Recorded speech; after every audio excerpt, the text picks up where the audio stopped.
So they'll be here. You're going to have to fight over them.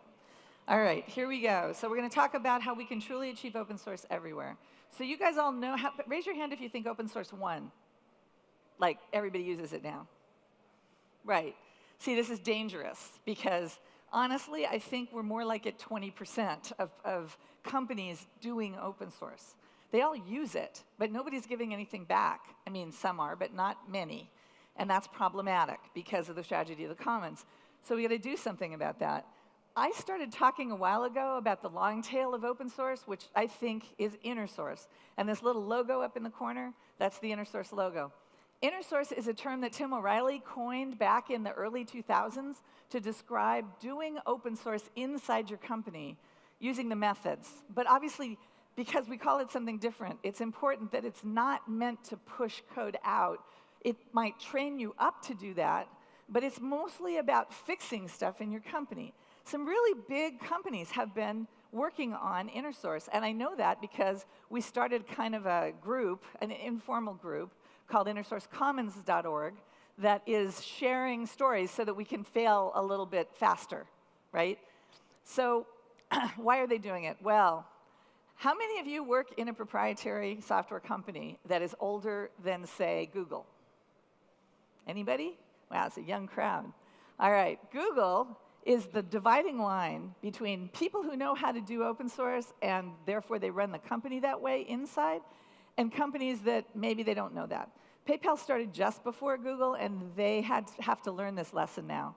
So these silos, in engineering, a silo is excessive specialization.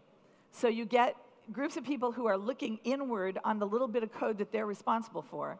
And maybe they get feature requests from other parts of the company, but it's always really jarring because they have their own work that they want to do, and they have to prioritize other people's requests against their own work. Nobody gets to scratch their own itch. This is problematic. There's no collaboration across the stack, and therefore there's no full stack knowledge. All of this is a bug, and it's really pervasive in the other 80% of companies that produce software. So I mentioned InnerSource Commons before. We started doing InnerSource Commons because we recognized, as soon as we started looking at it, that lots of companies were doing this. And as you saw before, there's some really interesting companies, ones that you don't hear from every day, right? Like, who knew that Bosch was doing this? Well, it turns out that they've been doing InnerSource for 7 years, and they've spent millions of dollars convincing themselves that it helps them drive innovation in their culture. But one of the things we've learned from InnerSource Commons is it's really, really culture specific, how it's going to work in your company. So open source was a clear target. You know, we're going to get over here. InnerSource is more of a feeling. We're going to use open methodologies, but our unique situation is, in the case of a company like Autodesk, which was on my list, everybody that works for Autodesk, they optimize for wizardry. Everybody's a super capable, super inventive programmer, and they're not very good at sharing information across the company. And so they want to see if they can fix that because they don't have enough documentation about what those guys do, fundamentally, right? In PayPal's case, the problem that we had, or that we're trying to solve for, is the rank and file engineers don't feel empowered to scratch their own itch, and so we're trying to fix that. Every culture has a slightly different thing going on, and that's why it's important to spend some time looking at the steps that you're going to take. Now, there have been a few famous blog posts lately about how easy it is to InnerSource. They don't know what they're talking about. This is harder than open source because you have to take on cultural change. And cultural change, as you know, is really tough. So although those blog posts are accurate in terms of the steps, they leave out things like, there's one that says, step 9, create a maturity model. Oh my God, that's 2 years of work right there, right? So there are two schools of thought about whether you want to go top down or bottom up in your InnerSource implementation, and we see companies trying both things. Top down is like, the VP says you've got to do it. Bottom up is the engineers want to work this way. At PayPal, we're trying for both. We've got engineers that want to do it, we've got some support from above, and we're trying to meet in the middle. But everybody does this differently, which you find out at InnerSource Commons. I think code transparency is non-negotiable, both in open source and in InnerSource.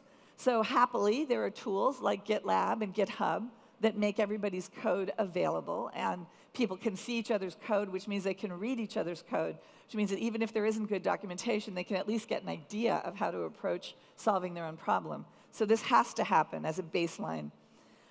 Trusted committership is an idea that we borrowed from Apache.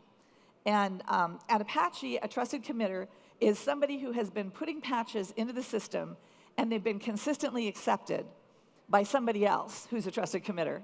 And so after a while, it becomes clear that they know enough to write a good patch, and you also look at how they speak on the mailing list to other humans. So hopefully they're also decent mentors, or at least reasonably articulate engineers. So there's a vote held by the trusted committers to bring that person up to the next level and make them responsible. We borrowed that idea in PayPal's INNERSOURCE, and some other companies are borrowing it too, because you have to figure out a way to mentor and expose the information that that silo is holding. And getting somebody to contribute and have a conversation with somebody who's responsible ultimately for that silo means that the code will be acceptable to the silo when it's finally merged, and that's really, really important. We also use the concept of host versus guest. So the host is the silo, and the guest is the contributor. And if you think about when you go visit somebody's house, they have house rules. Sometimes they're written down, sometimes they aren't, you just have to figure them out. Like if you see a sea of shoes at the front door, that probably means you're supposed to take your shoes off, right, that kind of thing. So we get explicit about it. We've created a contributing MD file that's a negotiation, a pre-negotiation between hosts and guests about how they're gonna work together. And it's super interesting and tells you a lot about your culture, what the host is worried about and what the guests are worried about. So this has been really useful for us. We end up with actionable documentation because the conversation between the trusted committer and the contributor, or the host and the guest, if you capture that documentation, it's very much like what happens in open source, where conversations happen on mail lists or in chat bots, or chat tools that allow future people that are trying to figure out how to get the same work done to read that previous conversation and not waste anybody's time. So, at Apache, they do a lot of RTFMing to new people.